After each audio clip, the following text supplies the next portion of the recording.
Admiral Daeho Kim stood on the bridge of the UEF Harmony, watching the stars drift past the main window. His ship was not built for war. It carried diplomats, translators, and trade representatives. For 20 years, Daeho had helped different alien species talk to each other instead of fighting. That was what humans did best in the galaxy. They helped others solve problems. The Harmony was 3 days away from the outer rim when the strange signal came through. Communications Officer So-Young Park looked up from her station with confusion on her face. "Admiral, we're getting a transmission on frequency 77 Alpha," she said. "That frequency hasn't been used in over 200 years. Daeho walked over to her station. Frequency 77 Alpha was ancient. Only the oldest species in the galaxy knew about it. Most considered it dead technology. "Can you clean up the signal?" he asked. So-Young worked at her controls. Static filled the bridge speakers, then slowly cleared. A weak voice came through, speaking in Old Galactic Standard. The words were hard to understand, but the pain in the voice was clear. Anyone who remembers the debt of medical aid. This is Nalthara of the Veltani. Final message from our dying world." Daeho felt his blood go cold. The Veltani. Every human child learned about them in school. 200 years ago, when humans first traveled to the stars, they had brought a terrible disease with them. The Crimson Plague nearly killed every human in space. Earth had been preparing to cut off all contact with their colonies when the Veltani appeared. The Veltani were healers. They studied medicine and biology like humans studied engineering. When they saw what was happening to the human colonies, they shared their knowledge freely. They asked for nothing in return except friendship. Because of them, billions of humans live today. "Put it on the main screen," Daeho ordered. The screen flickered, then showed a being that looked like a tall, thin human with silver skin and large blue eyes. Her face was covered with dark spots that pulsed with infection. She was clearly dying. "Name is Nalthara," the being said. "I am sending this message to any humans who might receive it. Our homeworld of Velthani Prime is under attack. The Keth Mori Empire has been hunting us for 5 years. We are the last of our people." Dr. Young-Soo Han, the ship's doctor, stepped forward. He had studied alien biology for 30 years. "Admiral, those spots on her skin, that's from a bioweapon, something designed to target her specific species." Nalthara continued speaking. "We know humans have become powerful in the galaxy. You have ships and weapons and allies, but we do not call to ask for rescue. We know that would mean war with the Keth Mori. We do not wish our friends to die for us." The bridge was completely silent. Every person there knew the stories of the Veltani. They had saved humanity when no one else would help. "We ask only this," Nalthara said, her voice getting weaker. "Remember us. When the last Veltani dies in 3 days, please remember that we existed. Remember that we tried to heal instead of hurt. Remember that we believed friendship was stronger than fear." The image on the screen showed devastation behind her. Buildings were burning. The sky was filled with dark ships. Nalthara looked directly into the camera. "We kept records of every human life we saved, 67 million names. We wanted your children to know that their grandparents mattered to someone. Now we ask that someone, somewhere, will remember our names too." The transmission ended. The bridge stayed quiet for a long moment. Communications Officer So-Young Park spoke first. "Admiral, that signal came from the Velthani home system. It's 8 light years from here. How long would it take us to get there? Deho asked. 2 days at maximum speed. But, sir, she looked uncomfortable. The Kethmori Empire controls that entire region. If we go there, we might not come back. Dr. Hahn pulled up files on his tablet. The Veltani population was about 4 million when last counted. If they've been under attack for 5 years, he shook his head. There might only be thousands left. Navigator Minjai Ko looked up from his station. Admiral, I'm reading military signatures in that system. At least 40 Kethmori warships. Our vessel is not equipped for combat. Deho stared at the blank screen where Nalthara's face had been. He thought about the history lessons from his childhood. The Veltani had not hesitated when humans needed help. They had not counted the cost or worried about making enemies. They had simply acted because it was right. Set course for Earth, he said finally. Maximum speed. Sir? So Young looked surprised. This decision is too big for one ship's captain, Deho explained. The Earth Council needs to know what's happening.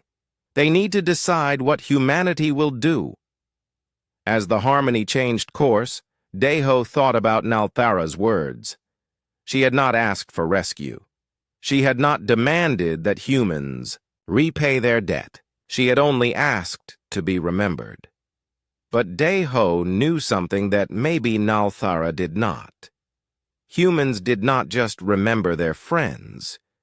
When someone they cared about was in trouble, humans did not think about cost or danger or politics. They thought about what was right. The message had been sent to any humans who might receive it. Now it would reach the most important humans in the galaxy. Deho had a feeling that the Kethmori Empire was about to learn something new about the quiet, peaceful species they had ignored for so long. The stars blurred past as the Harmony raced toward Earth. Behind them, a dying species waited for their final day. Ahead of them, humanity was about to make a choice that would change the galaxy forever. The Emergency Council meeting room in Geneva was full of tension.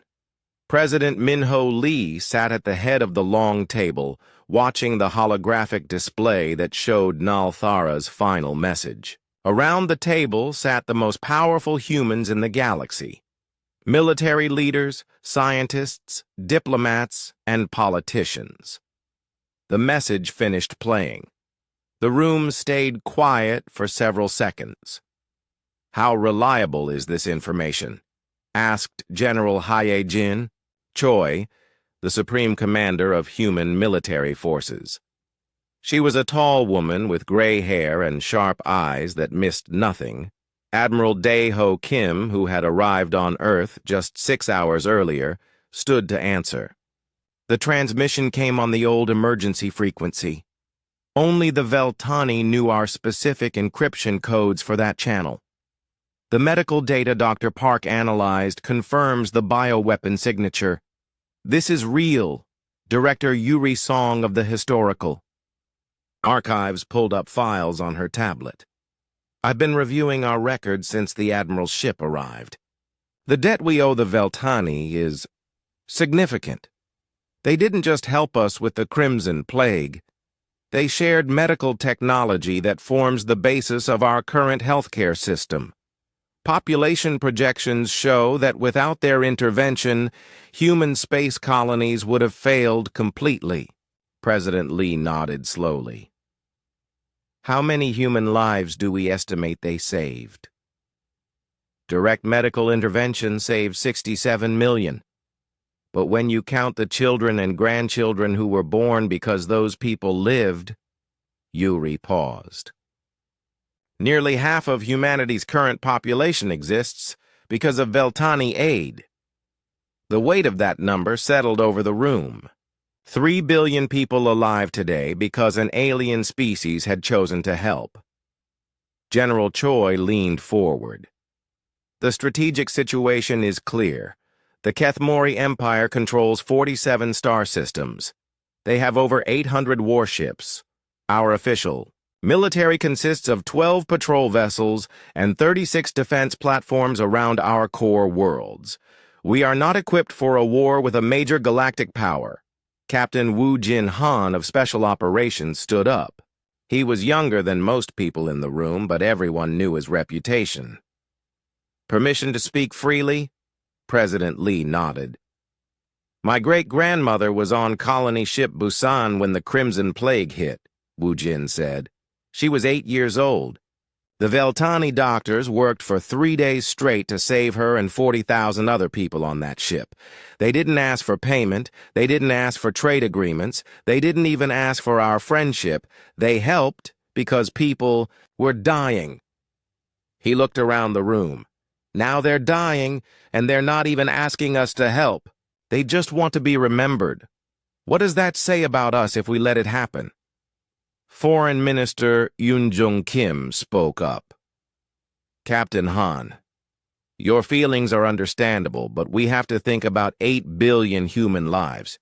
If we attack the Kethmori Empire, they won't just destroy our military, they'll target Earth, our colonies, everything we've built. Then maybe, said a quiet voice from the corner, it's time they learned what we've really built. Everyone turned to look at Dr. Sung-Woo Park, the director of advanced research. He was an older man who rarely spoke in these meetings.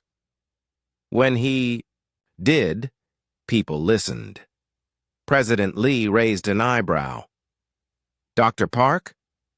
The general is correct that our official military consists of 12 patrol vessels, Dr. Park said slowly. But she's wrong about our capabilities. General Choi looked confused. Doctor, I think I know the size of my own military. Dr. Park smiled sadly. General, what do you think we've been doing for the past 50 years while everyone in the galaxy saw us as harmless traders and diplomats? He activated his tablet, and new images appeared on the main display. Ship designs that no one in the room had seen before.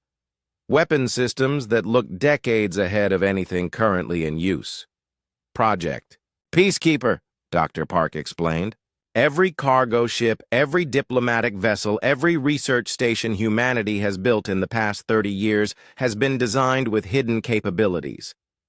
We learned from history that peaceful species don't survive unless they can defend their peace.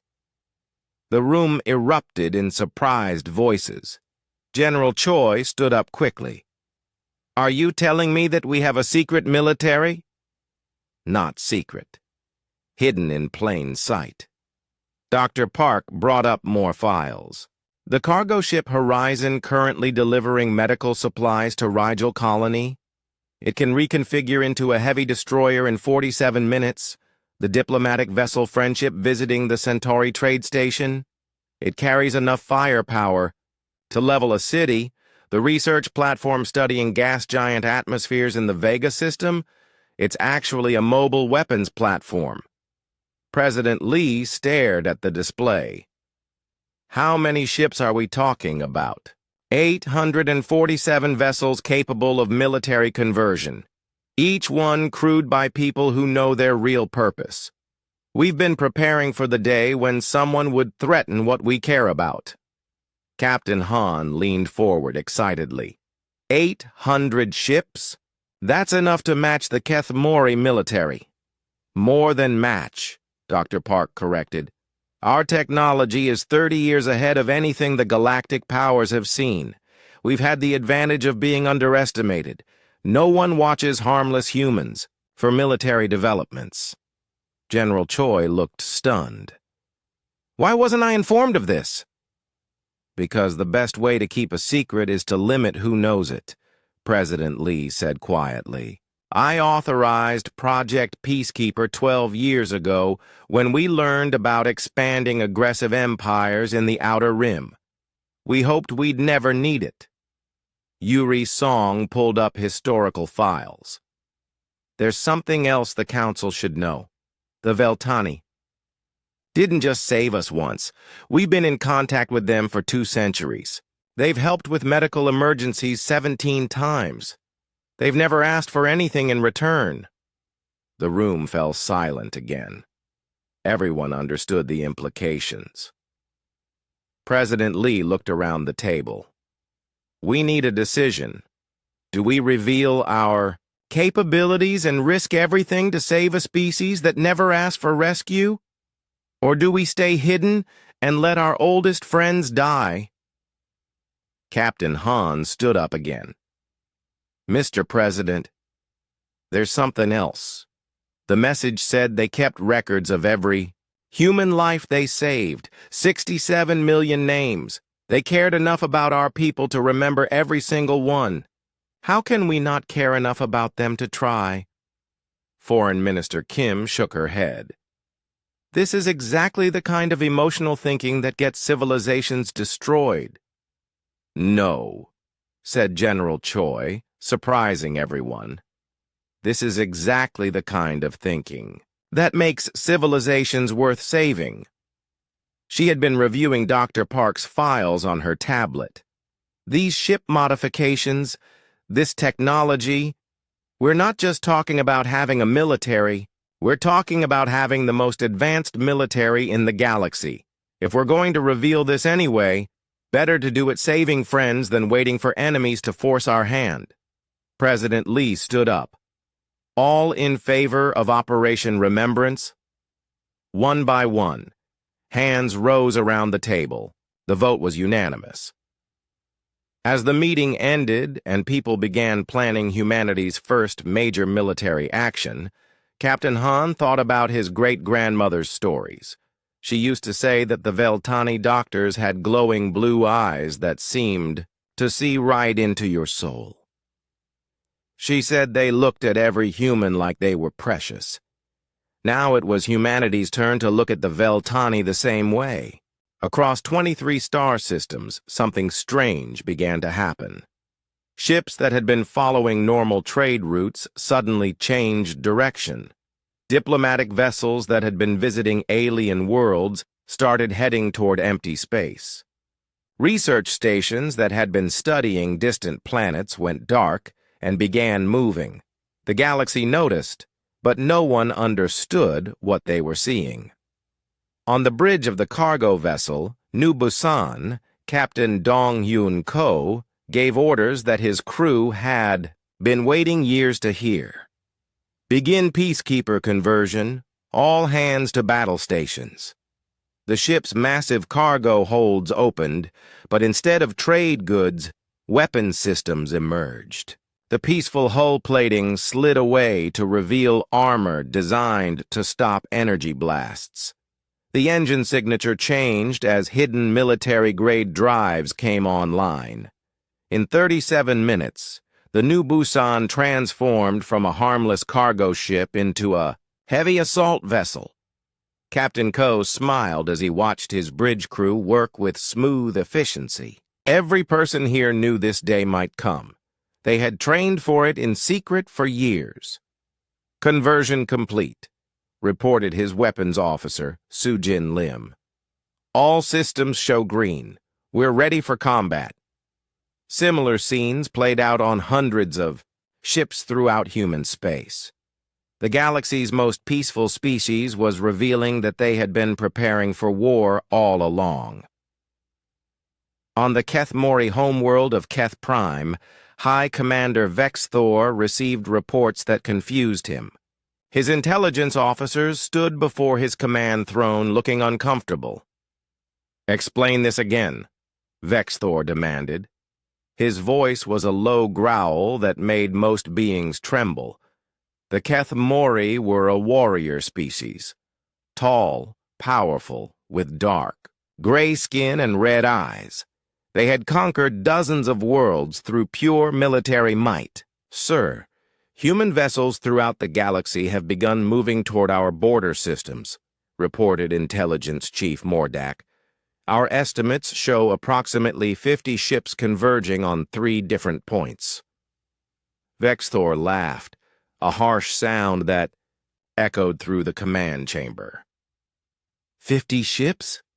The humans are going to attack us with 50 ships? Do they not understand that we have 800 warships? Sir, that's not all, Mordak continued nervously. Some of these ships are different than our records indicate. The energy signatures don't match what we've seen from human vessels before. Different how? More powerful, much more powerful. Our sensors are detecting weapon systems that shouldn't exist on civilian ships. Vexthor stood up from his throne. He was nearly 3 meters tall and had led the Kethmori military. For 20 years, he had conquered systems and destroyed entire species. A few dozen humans with modified cargo ships did not concern him. Alert Fleet Commander Zarketh. Have him take 200 ships to intercept these humans. Show them what happens when a lesser species interferes with Kethmori business. Yes, sir. Should we delay the final assault on the Veltani homeworld? No. Continue as planned. In 2 days, the last Veltani will be dead. If the humans want to join them, we can accommodate that request. Meanwhile, at Rally Point Alpha, near the edge of Kethmori space, Admiral Sung-Min Park watched as human ships continued to arrive. Each one that dropped out of hyperspace looked different than before. Cargo vessels had become destroyers. Diplomatic ships had transformed into cruisers. Research platforms now bristled with weapons. "Final count, Admiral," reported his tactical officer, Ji-Woo Kim. 847 vessels, all fully converted and ready for combat. Sung-Min stared at the display showing his fleet. It was beautiful and terrifying at the same time. For 50 years, humanity had pretended to be weak while building the most advanced military force in the galaxy. "Any word from the reconnaissance teams?" he asked. Commander Ji-Eun-Yu stepped forward. She led the stealth squadrons that had been scouting Kethmori defenses. "Sir, we've identified 3 major fleet concentrations. The Kethmori have most of their ships guarding their core worlds. The force attacking Veltani Prime consists of only 40 vessels." "Only 40? Sung-Min smiled grimly. "They're not taking the Veltani seriously as a threat." "No, sir. And they're definitely not taking us seriously either. Our intelligence shows they consider humans a minor nuisance at best."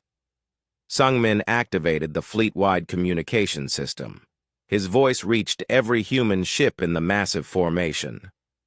"This is Admiral Park. In 6 hours, we will jump to Veltani Prime. We are not going there to conquer territory or gain resources. We are going there to save our friends. The galaxy has seen humans as peaceful traders and diplomats for 2 centuries. Today, they will learn what we really are when someone we care about is in danger." On the stealth scout ship, Whisper, Commander Yu and her team prepared for the first strike. Their ship was completely invisible to Kethmori sensors, using technology that humanity had developed in secret.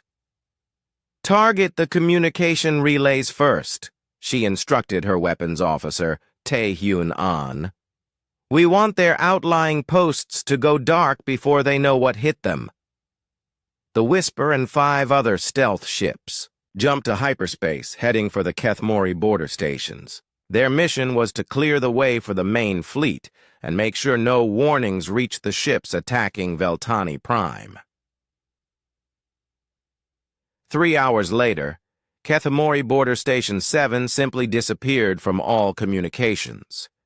Then Station 12 went silent. Then Station 4. By the time Kethmori Command realized what was happening, 6 border posts had been destroyed without anyone seeing what attacked them. "How are they doing this?" Vexthor demanded as reports of lost stations flooded in. "We don't know, sir," Mordak replied, his voice shaking. "Our sensors show nothing. No ships, no energy signatures. The stations just Stop transmitting. Double the patrols. Send Fleet Commander Zarketh immediately. But it was too late. By the time Kethamori reinforcements arrived at the border, the human stealth ships had vanished. All they found was empty space and the wreckage of what had been heavily defended. Military installations. On Veltani Prime, Nalthara sat in the ruins of her people's greatest medical center. Most of the other survivors had died in the past day. Only a few thousand Veltani remained alive on their homeworld. She looked up at the sky, where Kethmori ships continued their bombardment. Tomorrow, those ships would land troops to finish what the bioweapons had started. The last of the Veltani would be gone. She thought about the message she had sent into space. Had any humans received it? Did anyone remember the dead of 2 centuries ago? She hoped so. Not because she expected rescue, but because she wanted someone in the galaxy to remember that her people had existed. In the distance, explosions lit up the night sky as Kethmori weapons destroyed what was left of Veltani civilization. Nalthara closed her eyes and tried to remember the human children she had helped heal during the Crimson Plague. Their laughter had been so different from Veltani laughter. Warmer somehow. More joyful. She hoped their descendants would be happy. That was all the Veltani had ever wanted, for the people they helped to be happy.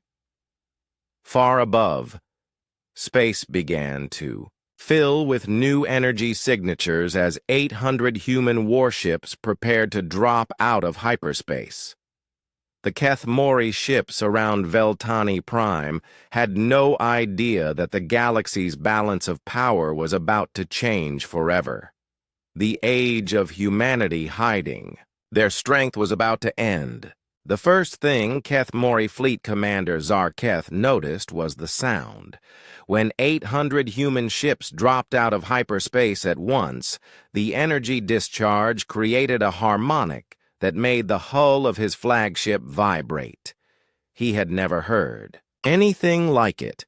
The second thing he noticed was that his tactical display had gone completely insane. "Sir!" his sensor operator called out in panic. "I'm reading massive fleet signatures all around us. 800 ships!" Zarketh stared at the display. It had to be a malfunction. The intelligence report said humans had 12 military vessels, not 800. "Recalibrate the sensors," he ordered. "Sir, I've run diagnostics 3 times. The readings are accurate. We're surrounded by a human fleet that appears to be more advanced than anything in our databases." On the bridge of the human flagship Remembrance, Admiral Sung-Min Park opened a communication channel to the Kethmori fleet. "Kethmori vessels, this is Admiral Park of the United Earth Fleet. You are ordered to withdraw from Veltani space immediately. This is your only warning." Zarketh recovered from his shock quickly. He was a veteran of 30 battles and had never retreated from an enemy. Even if the humans had somehow built a large fleet, they were still just humans. His 40 ships were crewed by experienced Kethmori warriors. "Human Admiral," he transmitted back, "you are interfering with Kethmori military operations. Withdraw, now or be destroyed." "I'm afraid that's not going to happen," Admiral Park replied calmly. "Commander you may begin." What happened next taught the Kethmori Empire something new about human warfare. Commander Ji-Yun Yu's strike force didn't attack the Kethmori ships directly. Instead, they targeted something the aliens had never thought to protect: their communication systems. In less than 30 seconds, every Kethmori vessel around Veltani Prime found itself unable to coordinate with the others. Then the humans began their real attack. Human weapons were unlike anything the Kethmori had seen. Instead of brute force energy blasts, they used precise particle beams that could cut through armor like cutting paper. Instead of massive explosive warheads, they used smart munitions that could think for themselves. Within 10 minutes, half the Kethemori fleet was disabled. Not destroyed, disabled. Their engines dead, their weapons offline, but their crews mostly alive. Why aren't they killing us? Zarketh's tactical officer asked in confusion. The answer came when human boarding shuttles began attaching to the disabled Kethemori ships. Instead of soldiers carrying weapons, they carried medical supplies and emergency equipment. Colonel Yun-Su Lim led the boarding teams. She was a small woman compared to the massive Kethemori warriors, but her troops moved with efficiency that terrified the aliens. "Secure the wounded first," she ordered her teams. "Remember, we're here to stop them, not massacre them." The Kethemori crew of the disabled cruiser Dark Conquest watched in amazement as human soldiers set up medical stations to treat injured aliens. These were enemies they had been trying to kill moments before. "I don't understand," one young Kethemori warrior said to Colonel Lim. "Why are you helping us?" "Because that's what civilized people do," she replied simply. "We fight to protect, not to destroy." The psychological effect on the Kethemori was devastating. They had trained for battle, against enemies who hated them. They had no idea how to fight people who treated them with kindness even while defeating them. On the planet's surface, Major Tae-Young Shin and his cyber warfare teams had taken control of the Kethemori ground installations. But instead of using the captured weapons to attack the alien troops, they began broadcasting something else entirely. Human music, human poetry, human children laughing. The Kethemori soldiers stopped shooting and listened in confusion as gentle sounds filled their communication channels. Many of them had never heard laughter before. Their culture didn't value joy the way humans did. "What is this?" demanded Ground Commander Vactor. "This is what we're fighting for," Admiral Park's voice came through their speakers. "This is what the Veltani helped us preserve. Not just human lives, but human happiness. The laughter of children who exist because someone chose to heal instead of hurt." In the ruins of the Veltani Medical Center, Nalthara heard the sounds of battle moving away from her location. The bombing had stopped. She looked up to see human shuttlecraft landing nearby, marked with medical symbols. Dr. Myungjin Bae was the first human to reach her. He was a civilian volunteer, a pediatric surgeon from Earth who had insisted on coming to help the survivors. "Are you Nalthara?" he asked gently, kneeling beside her. She nodded weakly. The bioweapon infection had spread throughout her system. She was dying. "We received your message," Dr. Bae said as he began setting up emergency medical equipment. "Humanity has not forgotten the debt we owe your people." You came," she whispered in amazement. "But I asked only to be remembered." When humans remember someone, we don't just carry their memory. We make sure they survive to make new memories. Dr. Bae's hands worked quickly with technology that combined human medical science with Veltani biological knowledge.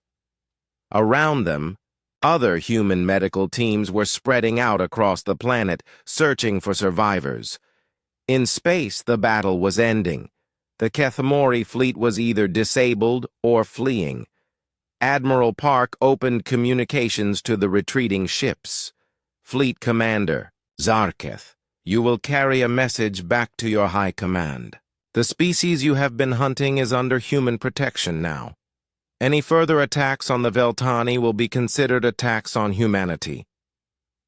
"You cannot protect them forever," Zarketh transmitted back angrily. "The Kethemori Empire spans 47 systems. We have vast armies." "Then you should probably know," Admiral Park replied calmly. that this fleet represents about 15% of human military capability. We've been hiding our strength for 50 years while building the most advanced war machine in the galaxy. The only reason your empire still exists is because we choose to let it exist. That's impossible. Commander Yu, please demonstrate. 3 human ships that had been disguised as harmless research vessels suddenly revealed their true nature. They were mobile weapons platforms carrying enough firepower to destroy a planet. The energy readings were off the scale. "We have 47 ships like that," Admiral Park continued. "Each one could sterilize a world in minutes. We also have 93 ships that can move faster than anything in your fleet. And we have weapons that can destroy targets from 3 star systems away." Zarketh stared at his sensor readings in horror. These humans weren't just more advanced than the Kethmori, they were more advanced than anyone in the galaxy. "Why?" he asked. "If you have this power, why did you hide it? Why didn't you conquer us years ago?" "Because we're not like you," Admiral Park said. "We don't fight for conquest. We don't fight for resources or territory or glory. We fight for love. And today, love for our friends brought out everything we're capable of." On the planet below, Nalthara felt the bioweapon infection leaving her system as human medicine worked to heal her. Around her, she could hear other Veltani voices calling out as they were found and rescued. "How many of us survived?" she asked. "Dr. Bay, our preliminary scans show about 50,000 Veltani still alive on this world and the outer colonies. Not many, but enough to rebuild your species." Nalthara began to cry tears of joy. "I thought we would all die. I thought no one would remember us." Dr. Bay smiled. "The galaxy is about to learn something new about humans. When we love someone, we don't just remember them. We make sure they never have to worry about being forgotten again. Above them, human." Ships began landing with supplies, medical equipment, and construction materials. The rescue of the Veltani had become something bigger, a demonstration that the galaxy's most peaceful species was also its most dangerous when someone they cared about was threatened. The Kethmori Empire was about to discover that they had awakened something that would change the balance of power forever. 6 days later, the Kethmori Empire surrendered. It was the fastest collapse of a major galactic power in recorded history. The empire that had controlled 47 star systems and commanded over 800 warships had fallen without humanity, firing a shot at their homeworld. High Commander Vexthor stood in his command chamber, reading reports that made no sense. Human fleets had appeared at 12 different Kethmori military bases simultaneously. But instead of attacking, they had simply surrounded each base and waited. Then the real psychological warfare began. The humans started broadcasting on all Kethmori frequencies, not threats or demands for surrender. Instead, they transmitted something the Kethmori had never experienced. Stories. Stories of Veltani doctors working for days without sleep to save human children during the plague. Stories of friendship between species that had lasted for centuries. Stories of sacrifice and love and hope. Captain Wu Jin Han, now leading humanitarian operations, had been surprised by the effect these broadcasts had on Kethmori troops. Many of them began to lay down their weapons after listening to tales of healing instead of conquest. "Why are they stopping?" General Hyejin Choi asked during a strategy meeting. "Because they've never heard stories like that before," explained Dr. Yuri Song, who had been studying Kethmori culture. "Their entire society is built around conquest and domination. The concept of fighting to protect someone else is completely foreign to them." The surrender came when human Admiral Insu Kang did something no Kethmori commander had ever experienced. He offered them mercy. High Commander Vex Thor, Admiral Kang transmitted to the Kethmori homeworld. Humanity offers you and your people a choice. Join the galactic community as peaceful members or face the consequences of your actions against innocent species. But if you choose peace, we will help you rebuild your civilization around something better than war. Vex Thor had expected death or slavery.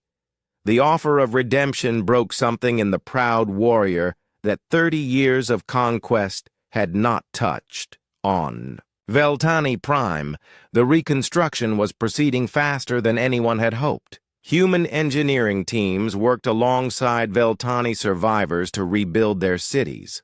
But more importantly, human medical teams were working to rebuild their population. Nalthara, now fully recovered thanks to human medicine, walked through the new medical center that had been built where the old one was destroyed. Human and Veltani doctors worked together, sharing knowledge that would benefit both species.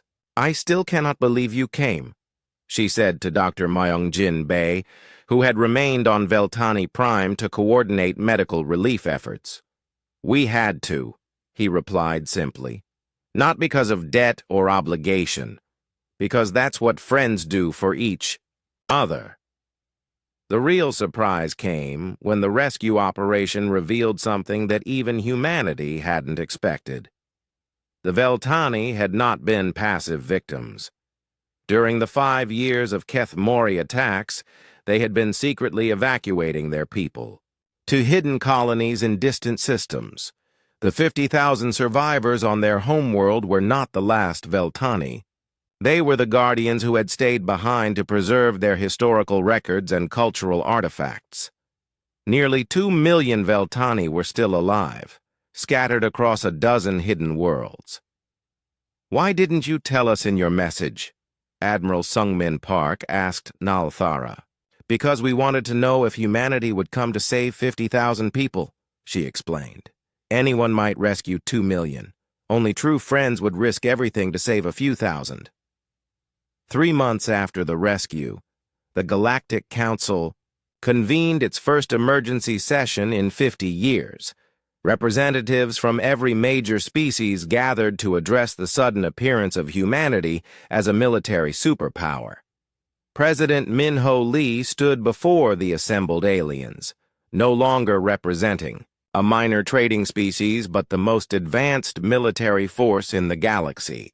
"The Council has questions about humanity's hidden military development," announced High Counselor Zexthon of the Rigelian Confederacy. "Why did you conceal your true capabilities?" "Because we hoped we would never need to use them," President Lee replied honestly. "We built our military as a safeguard, not as a tool of conquest. When the Veltani asked only to be remembered, we realized that sometimes the threat of force is necessary to protect what we value."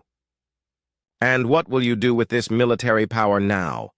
asked Ambassador Keldar of the Centauri Trade Alliance. General Haijin Choi stepped forward. "With the Galactic Council's permission, humanity would like to establish the Memorial Guard, a fleet dedicated to protecting endangered species and preventing genocide." The proposal caused an uproar among the assembled aliens.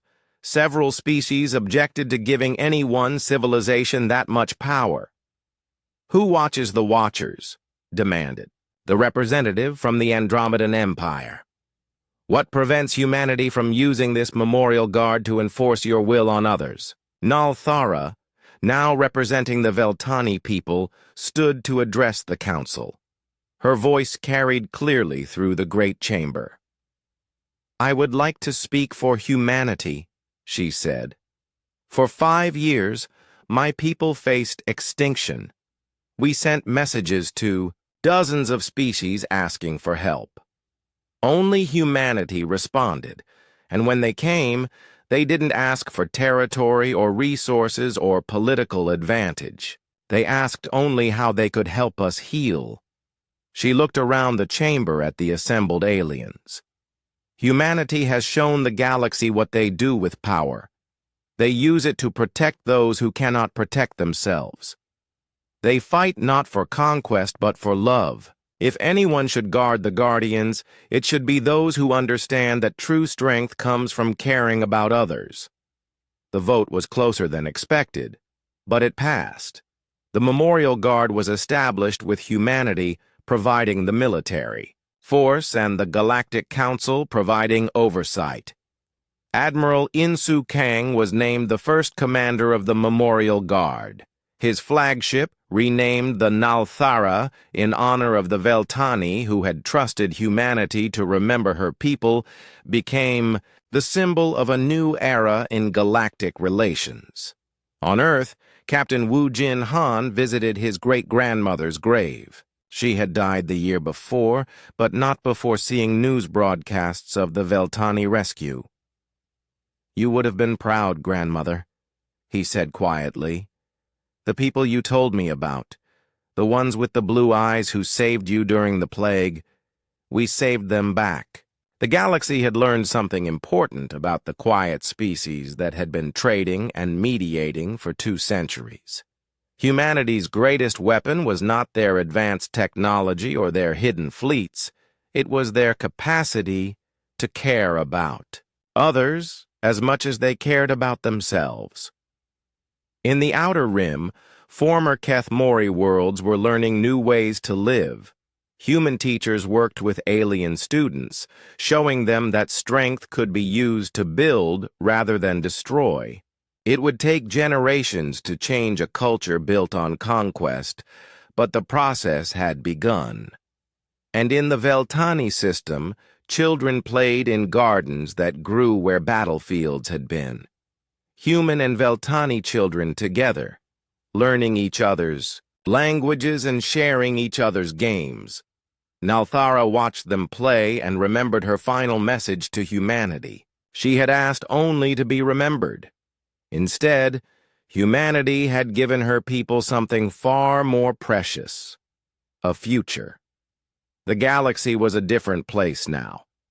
Species that had been content to ignore the suffering of others found themselves watched by human ships that appeared wherever genocide threatened. Pirates and slavers discovered that their victims might have friends with very advanced weapons and very long memories. But the biggest change was simpler than that. The galaxy had learned that when humans say they care about someone, they mean it completely. And when humans make a promise to remember you, they make sure you survive to remember them back. The age of humanity hiding their strength was over. The age of humanity using that strength to protect what they loved had begun.